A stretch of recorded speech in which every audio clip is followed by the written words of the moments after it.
Qualifying at Monaco was meant to be where the race would be decided. Ferrari had other ideas though, and thanks to their strategy mistakes, Sergio Perez was able to come out victorious and claim his first win of the season. Ferrari weren't going to roll over and take the loss though. They tried to find absolutely anything they could to get Red Bull time penalties that would have given them the win. Let's see what Ferrari were protesting about. The Monaco Grand Prix was a sodden affair filled with team errors, as is expected when the conditions force the hand of the teams. Wet conditions in F1 really show the difference between the good and great teams. Keeping cool heads, adapting strategy, and making quick decisions are vital to making the most of the changing conditions. This couldn't have been more true in Monaco when Red Bull had their incredible racing guile on show.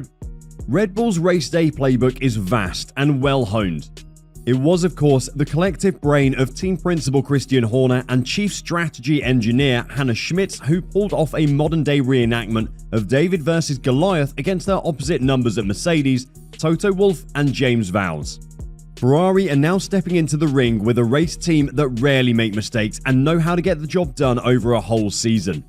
In Monaco, Ferrari principal Mattia Binotto and chief strategist Inaki Rueda found themselves under pressure, out of their comfort zone, and eventually lacking as they locked horns with Red Bull. Their race choices lost Charles Leclerc a first ever win in his home race, a chance for the Monaco Grand Prix to be won by a Monegasque for the first time in its long history, and most importantly, control of the Drivers' Championship.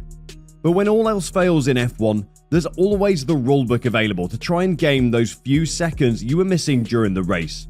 In Ferrari's case, they chose to protest against one part of the race director's notes, which stated, "In accordance with Chapter 4, Section 5 of Appendix L to the ISC, drivers must keep to the right of the solid yellow line at the pit exit when leaving the pits, and stay to the right of this line until it finishes after Turn 1.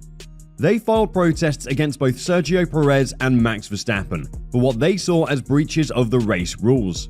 It was specifically the pit stops on lap 22 that had caught the attention of Ferrari. The case against Sergio Perez was dropped pretty quickly after they were shown evidence that he did in fact stay right of the pit exit line. The case against Max Verstappen was less clear though. When he exited the pits on lap 22, he managed to come out as Charles Leclerc was leaving turn 1. Seeing Charles Leclerc closing on him quickly, the world champion put his foot down to try and stay ahead of his title challenger. In doing so, Verstappen seemed to catch a little slide. You can see in the onboard footage of the incident that he's soaring at his steering wheel to try and get the car under control coming out of the corner and onto the track. While doing this, his front left tyre does touch the pit exit line. The intention to protest is not really protesting Red Bull in itself, Mattia Binotto said after giving the protest to the stewards but before the final judgment had been reached, but seeking clarification on a matter which, for us, is somehow obviously unclear. I think we believe that both Red Bulls were on the yellow line exiting the pit. And in the past, it's always been penalised with 5 seconds. More than that, if you read the race director's notes, it's clearly written. And that has been clearly written, I think, since Turkey 2020, to avoid any misunderstanding, that you need to stay on the right of the yellow line. To avoid the confusion of the word crossing, being on the line, you need to stay on the right of the yellow line. And for us, it was not the case at all.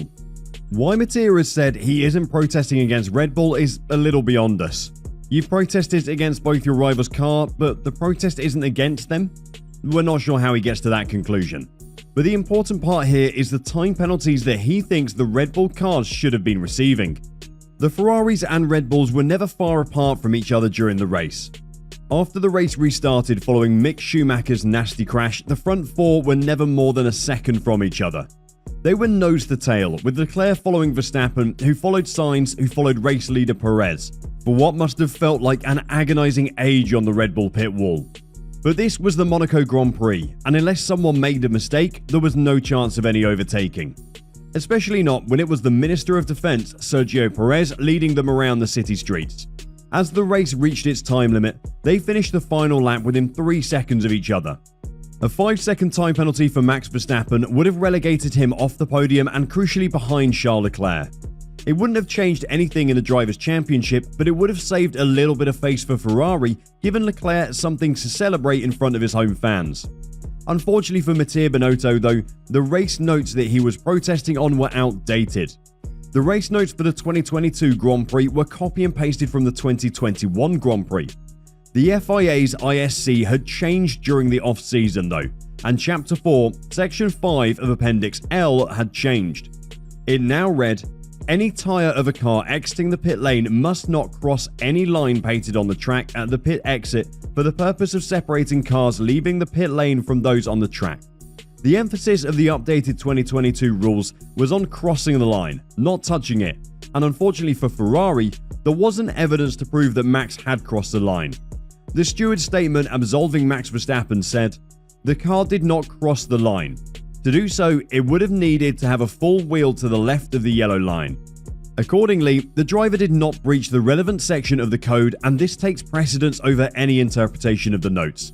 Looking at the footage of the incident, Max may have crossed the line, but unfortunately for Mattia, the evidence was not clear-cut enough for the stewards. I would also like to ask the FIA for some clarification, he told the media. Verstappen crossing the yellow line is quite evident. When this has happened in the past, a 5-second penalty was awarded. We don't understand the passivity shown today. This might not be over yet though. If Ferrari can find some new footage to take to the stewards that the stewards have not seen yet, then they may reconsider the argument. While a 5-second penalty for Verstappen would be a small consolation for the prancing horse, that isn't the reason they lost this race. It was the team mistakes which Mattia admitted to afterwards. Leclerc's disappointment, Binotto said, is also our disappointment. When you start first and second and lose the race in this way, sorry, it means there was some error. Basically, Charles is right. If a driver finishes fourth, something didn't work out. There is some choice to review, he added. We did something wrong on at least a couple of occasions. We will analyse them. We understand the speed of the intermediate tyres. We should have stopped Charles a lap earlier or not stopped him at all. Leave him out, protect the position and send him directly out on the dry tyres. Ferrari's mistakes this season will be punished time and time again by Red Bull. If you give them an inch, they will take a mile, and that's exactly what happened in Monaco. Red Bull advisor Helmut Marko said, I can't judge how they handled it internally. We were happy to take what they offered us on a silver platter. The composure and sovereignty to stay out, even though other teams were already driving fastest laps on the intermediates, was a deciding factor. We're now a third of the way through the 2022 F1 season, and it seems like the pageantry of last year may be beginning again. In 2021, it was Red Bull and Mercedes who clashed on track and in the press. This season, it seems like Ferrari are going to be stepping out from Mercedes' understudy and playing the part of Helmut Marko's muse. The controversial Austrian advisor has always split the opinion of fans of the sport, and it seems like this season things aren't going to be different. While Monaco may just have been the start of the championship battle for these two teams, it was a job well done for Red Bull as far as Helmut was concerned. The goal was to increase the lead over Leclerc, and we succeeded. The pressure of the looming championship battle, Charles Leclerc's history in Monaco, and difficult conditions proved too much for Ferrari on the day. They need to learn from this experience. More mistakes of this scale will mean they move out of the championship battle. After so many years of pain, the prancing horse are desperate for a title.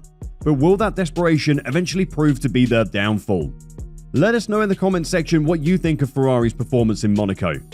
And do you think Max should have been penalised by the stewards for crossing the pit exit line? Till we see you next time, drive safe and bye bye.